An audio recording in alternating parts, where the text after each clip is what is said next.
Kenapa sih kita harus belajar tentang dunia trading, dunia investasi, dunia pasar modal lebih utuhnya ya? Gitu, entahkah dia Bitcoin, kripto maksudnya, atau forex atau apapun itu. Kenapa gitu? Menurut saya itu adalah sebuah investasi penting untuk kita jaga-jaga untuk kemungkinan buruk terjadi gitu ya.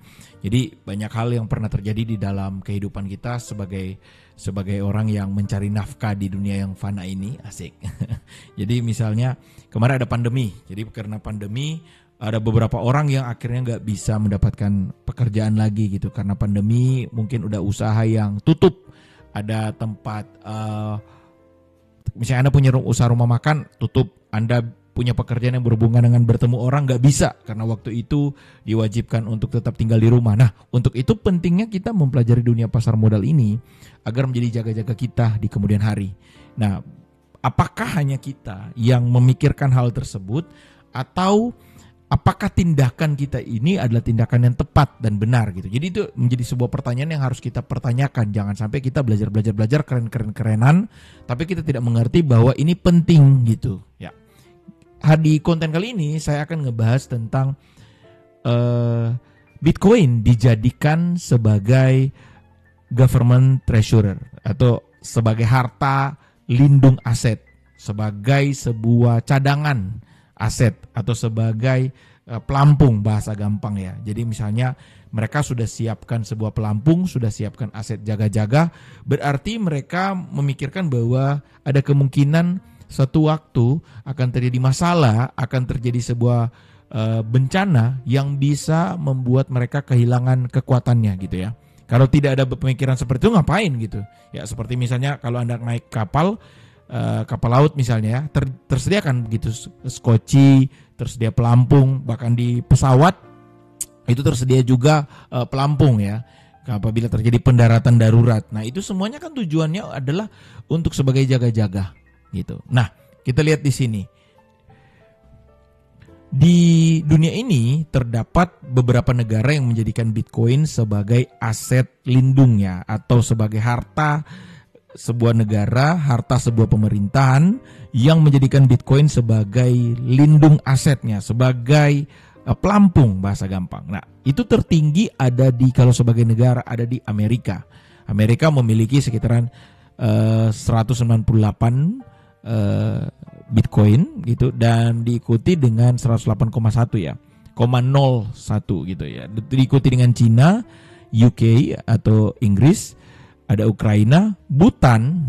Nanti kita akan bahas negara ke Bhutan ya, tiba-tiba Bhutan ternyata ada di urutan 4 ya. El Salvador ada di urutan 5, Finlandia, Georgia disusul dengan New Mexico atau Roswell dan juga Jerman ya. Ini urutan negara yang mempersiapkan Bitcoin sebagai pelampung. Nah, kita punya kata pelampung saja ya. Nah, kenapa mereka mempersiapkan? Tentunya ada hal yang mereka pikirkan ke depannya bisa menjadi pelampung penyelamat mereka. Oke, nanti kita akan bahas. Nah, kita lihat di sini kemarin kan ada isunya ya. Indonesia kalau mengalokasikan 1% kalau nggak salah ya, koreksi kalau saya salah, kalau tuliskan di bawah di kolom komentar. 1% saja dari dana Tara, maka Indonesia akan menempati urutan ketiga dari negara-negara tersebut ya, urutan ketiga. Jadi setelah USA, Cina, Indonesia. Kalau alokasikan 1% saja untuk membeli Bitcoin dari semua total uang yang ada di dana Tara. Nah, kenapa tidak? Itu kita nggak lebih pintar ya dari para pejabat-pejabat ya, silakan mereka yang pikirkan kenapa gitu ya. Mungkin karena masalah regulasi, tidak sembarangan untuk mengalokasikan dan lain sebagainya gitu, masalah regulasi, birokrasi dan lainnya. Saya nggak tahu dan saya nggak mau cari tahu dan nggak mau campur dan memberikan komentar terhadap itu. Yang pasti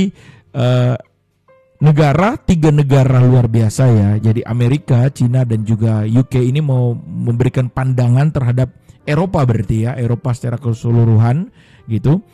Walaupun UK ini berpisah ya, negara mata uangnya tidak bergabung dalam euro, pound sterlingnya, tapi konteksnya adalah belahan dunia, sang penguasa dunia, mereka menjadikan Bitcoin sebagai pelampung gitu ya.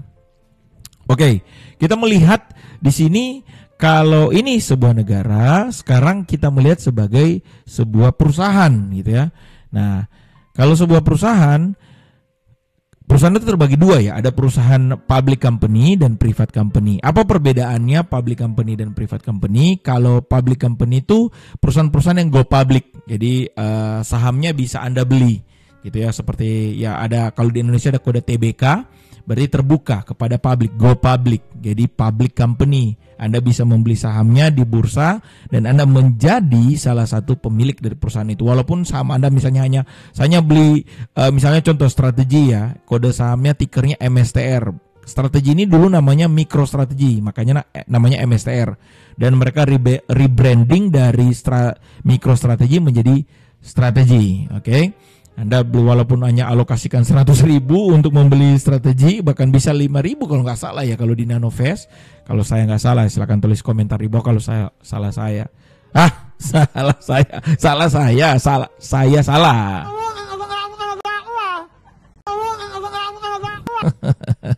Itu kalau sudah belibet mulut di Bitcoin Goceng langsung masuk meme ya, seperti itu. Oke, kalau saya salah silakan tulis di bawah ya. Jadi ini adalah perusahaan-perusahaan go public ya. Ada strategi yang Michael Saylor ya. Terus ada Mara Holding. Mara ini mungkin perusahaannya suka marah-marah ya, bercanda.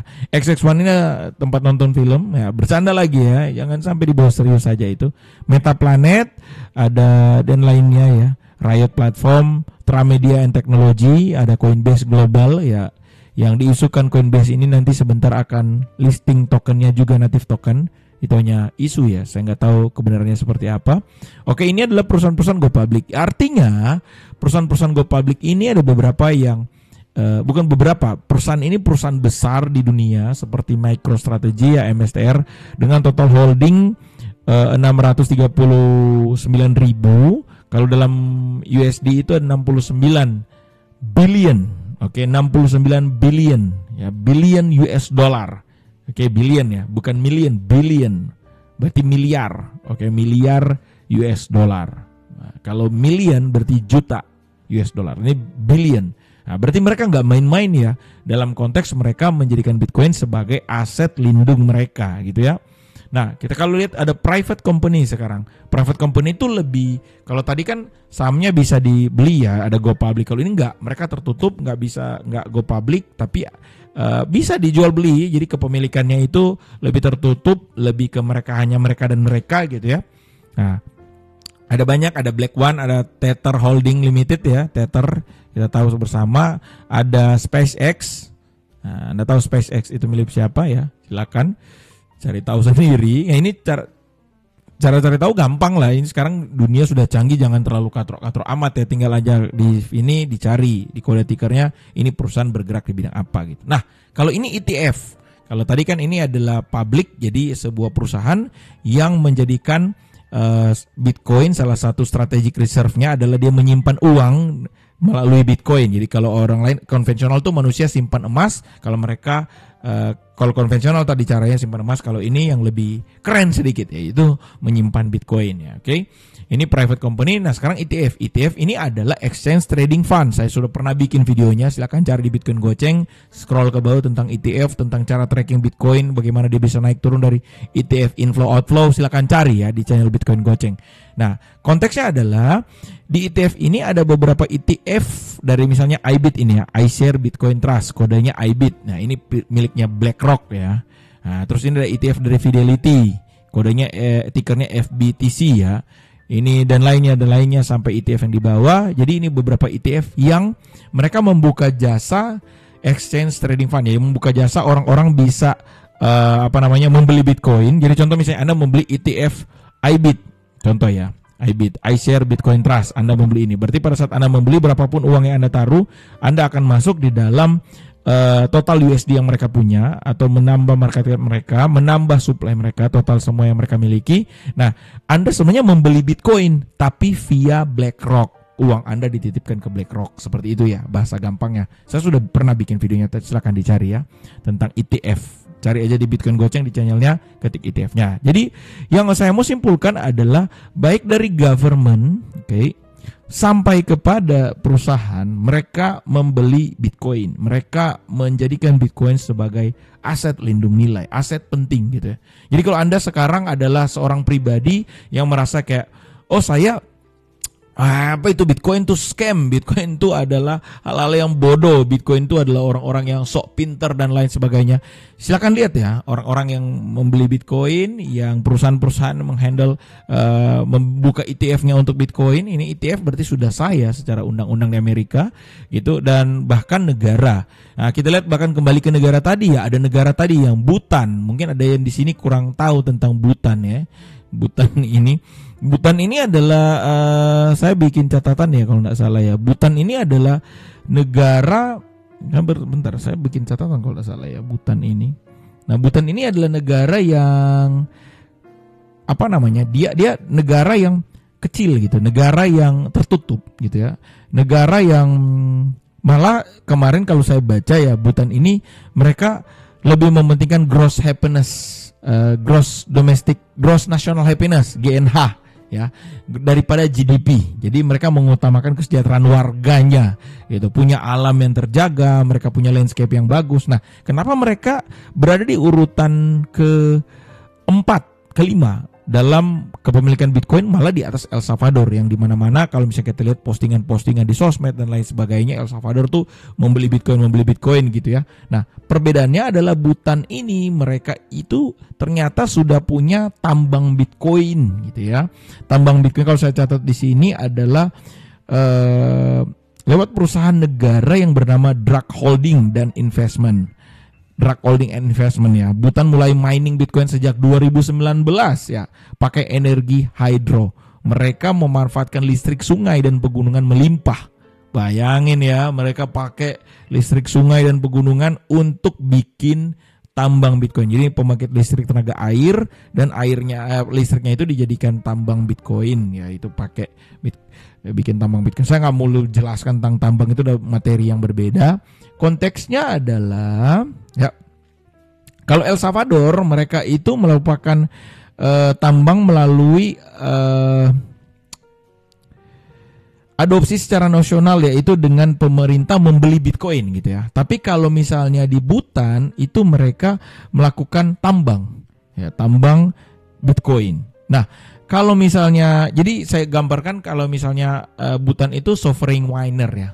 Sovereign miner, jadi miner mereka menggunakan keuangan untuk keuangan perputaran dari hasil listrik tadi ya, pengembangan listrik akhirnya dibuatkan menjadi tambang, dan tambang itu menjadi Bitcoin. Kalau misalnya di El Salvador mereka itu menggunakan sovereign adopter. Jadi mereka melakukan adopsi, negara itu membeli berarti mengadopsi Bitcoin ya.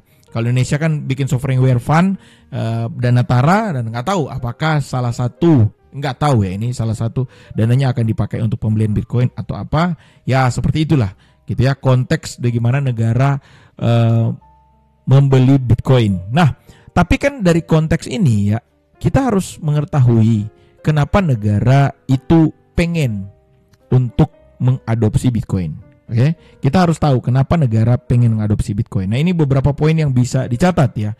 Yang pertama adalah menurut saya ya, itu negara melakukan yang namanya diversifikasi.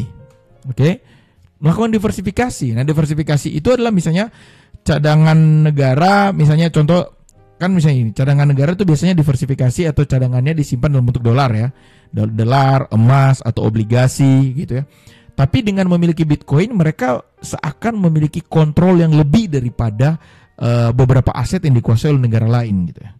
Oke, jadi sebelumnya mereka mengalokasikan uang ke emas, Bapak Prabowo mau bikin bank emas bahkan di Indonesia ya. Berarti dari sebuah cadangan yang lain didiversifikasi ke emas, misalnya seperti itu. Dan ada yang memiliki opsi diversifikasi ke Bitcoin gitu ya.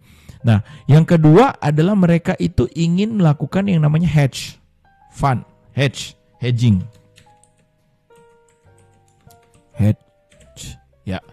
Hedging yaitu lindung nilai terhadap inflasi. Misalnya mereka lindung nilai itu total uang yang beredar harus juga ada diimbangi dengan sebuah aset simpan nilai seperti Bitcoin gitu. Karena Bitcoin ini semakin banyak uang yang beredar, maka harga Bitcoin semakin naik. Nah, tapi uang semakin banyak beredar, maka harga uang kan semakin turun. Jadi mereka harus mempersiapkan lindung nilai yang lain, yaitu Bitcoin misalnya seperti itu. Nah, mungkin yang ketiga adalah ini beberapa yang saya catat aja, sumber daya baru. Nah, sumber daya baru. Sumber ayah. Sumber daya baru. Kok dari tadi D-nya hilang terus ya? Oke, nah sumber daya baru ini maksudnya seperti apa? Misalnya, contoh ya, kalau di Butan tuh mereka mining sendiri gitu ya. Mereka menciptakan apa namanya? Mereka menciptakan sebuah pembangkit listrik tenaga air dan akhirnya dijadikan listrik, dan listrik itu dipakai ke komputerisasi yang mereka punya dan akhirnya dijadikan Bitcoin, dan Bitcoin itu bisa diuangkan pada saat mereka jual. Jadi sumber daya baru. Jadi air yang notabene mereka konversi menjadi listrik mereka konversi menjadi Bitcoin bisa dikonversi menjadi misalnya sumber daya uang untuk impor atau apa gitu ya yang baru. Jadi pendapatan baru, sumber daya baru yang dikonversi melalui Bitcoin gitu ya. Nah, terus yang keempat saya rasa ini personal opinion ya saya. Yaitu 4 sebagai branding. Ngapain negara harus branding ya? Menurut saya gini, contoh El Salvador, ini gara-gara brandingannya dia, kalian bisa tahu infonya kemana-mana. Presidennya terkenal keren karena mengadopsi Bitcoin, mengajak marganya untuk mengadopsi Bitcoin dan lain sebagainya. Ini memicu untuk turis, menurut saya ya, turis datang ke negara tersebut dan mereka merasa keren negara tersebut mengadopsi kripto. Misalnya negara tersebut bisa menerima pembayaran di luar daripada mata uangnya, bayar pakai Tether, bayar pakai apa, bayar pakai Bitcoin misalnya. Maka akan memicu turis-turis lain untuk datang dan akhirnya bertransaksi di negara tersebut. Pariwisatanya bisa naik, industrinya bisa naik dikarenakan ada brandingan bahwa negara tersebut melegalkan kripto. Seperti kalau di daerah Asia Tenggara tuh ada Thailand yang terakhir ya, kita lihat. Dan kalau ada negara-negara lain yang kalian tahu, silakan tulis di komentar di bawah. Ini saya nggak maha tahu. Di Bitcoin Goceng itu kita bukan super dewa, kita manusia biasa-biasa saja ya, begitu. Oke. Dan yang terakhir adalah menurut saya yang saya catat di sini adalah geopolitik dan kedaulatan. Jadi geopolitik, oke, geopolitik aja deh gitu ya, kedaulatan finansial atau geopolitik. Jadi artinya dengan Bitcoin mereka transaksi internasional tanpa tergantung pada sistem keuangan global. Misalnya contoh orang di Indonesia, misalnya dia mau transaksi kirim uang ke negara lain gitu, mereka biasanya harus pakai SWIFT kan, pokoknya konversi uang dari uang negara satu ke negara lain, mereka kena charge fee yang lumayan. Tapi dengan mengadopsi kripto, maka seperti pelajaran saya tentang tentang DEX, maka mereka bisa mengirimkan uang, bisa menerima uang, bisa bertransaksi tanpa ada sebuah cross border. Saya bahasa gampang tanpa ada sebuah halangan-halangan dari transaksi internasional yang halangannya berbentuk fee yang besar gitu, atau kecepatan transaksi yang lambat gitu, dikarenakan harus lewat sebuah sistem-sistem tertentu gitu. Tapi dengan adanya ini, maka mereka akan lebih cepat. Tentu akan berhubungan dengan poin 4 lagi gitu ya, poin 5. Nah, ini menurut saya. Bagaimana dengan Anda gitu ya? Kalau Anda punya dari tadi saya miring ya. Kalau Anda punya hal lain di luar pada apa yang saya catat di sini, silakan tuliskan komentar di bawah. Inti dari konten ini adalah jika negara-negara mulai mengadopsi Bitcoin, menjadikan kripto ini sebagai aset yang mereka ciptakan sebagai aset lindung atau pelampung, saya bahasa gampang kan. Jika perusahaan-perusahaan juga melakukan hal yang sama gitu, dan baik dari private company, public company, bahkan berbentuk ETF atau dibeli bersama. Dan menurut saya adalah poin-poin utamanya seperti ini. Bagaimana dengan Anda? Silakan tuliskan komentar di bawah. See you on the next video. Saya sangat bersyukur sekali dengan muncul di Bitcoin Goceng ya. Artinya bukan karena murah ya Bang ya, tapi niat Abang dan teman-teman yang selama ini ditonton di Bitcoin Goceng itu agak beda gitu.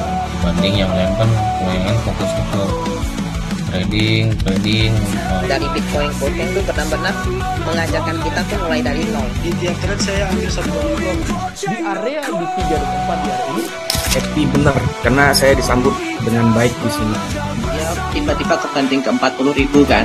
Nah itu karena kalau menurut saya Potensinya kalau dia berhasil break area double bottom.